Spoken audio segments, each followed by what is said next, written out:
सिद्धि की शादी के बाद वो ससुराल चली जाती है। पीछे रह जाती है भाभी रानी। सिद्धि के ससुराल जाते ही भाभी कहती है, अरे वाह जी वाह, सारे कपड़े मेरे। हाय रे पैंट, अरे वाह वाह, मजा आ जाएगा। अरे ये सिद्धि की अलमारी के सामने खड़े होकर क्या बड़बड़ा रही है? जाकर देख मेहमानों को विदाई की मिठाई मिली कि नहीं। अब हाँ माँ जी, क्यों नहीं, लेकिन पहले कपड़े तो बदल लूं। अब रानी आ जाती है सिद्धि के उन कपड़ों में जो वो ससुराल जाने से पहले घर छोड़ जाती है। अरे रानी, कुछ दिन रुक जाती। अरे ये तो सिद्धि बिटिया को मैंने ही दिया था, बड़ा ही फबता था उस पर, तुझ पर तो कुछ खास नहीं लग रहा। अब वो ना मेरे सारे कपड़े गीले थे तो सोचा पहन लूं। वैसे भी सिद्धि को कौन सा दिन पुराने आउटडेटेड कपड़ों को पहनना है।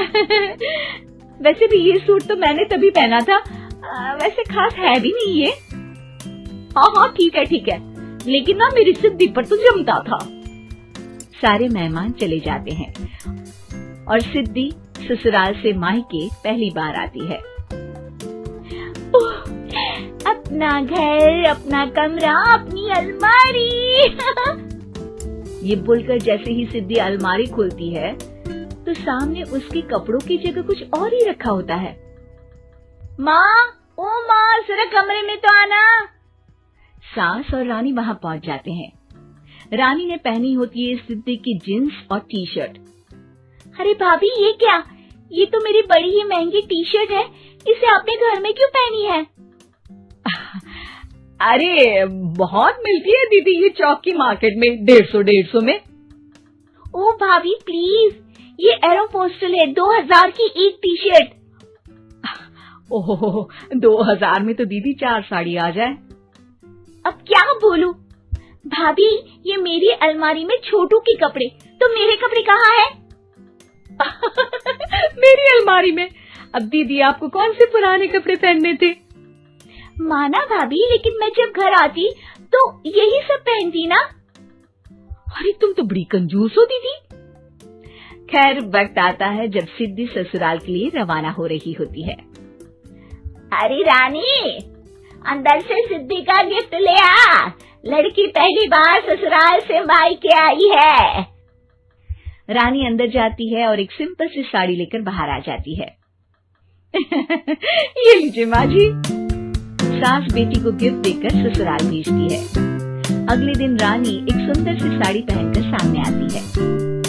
अरे रानी, ये तो वो साड़ी है जो मैंने सिद्धि को देने के लिए दी थी जब वो ससुराल ले जाती, लेकिन ये तूने कैसे पहन ली?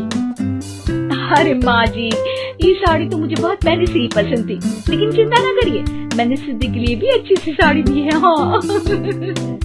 तभी सिद्धि का फोन आता है। क्या माँ, कुछ अच्छा तो दिया होता ससुराल ले जाने के लिए। अरे पहले दिखा दिया होता। ये चमकते हुए पैकेट में नौकरानी वाली साड़ी मत दिया करो माँ।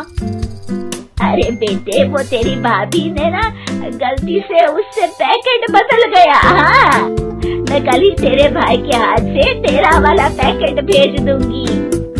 अरे रहने दो माँ, आई एम श्योर भाभी ने अभी वही साड़ी पहनी होगी जो तुमने मेरे लिए रखी थी। तुम तो समझ नहीं पाई उनको। खैर छोड़ो, मैं ज्यादा बोलती अच्छी नहीं लगती, रहने दो, आपको उन्हीं के साथ रहना है, फिर बात करेंगे।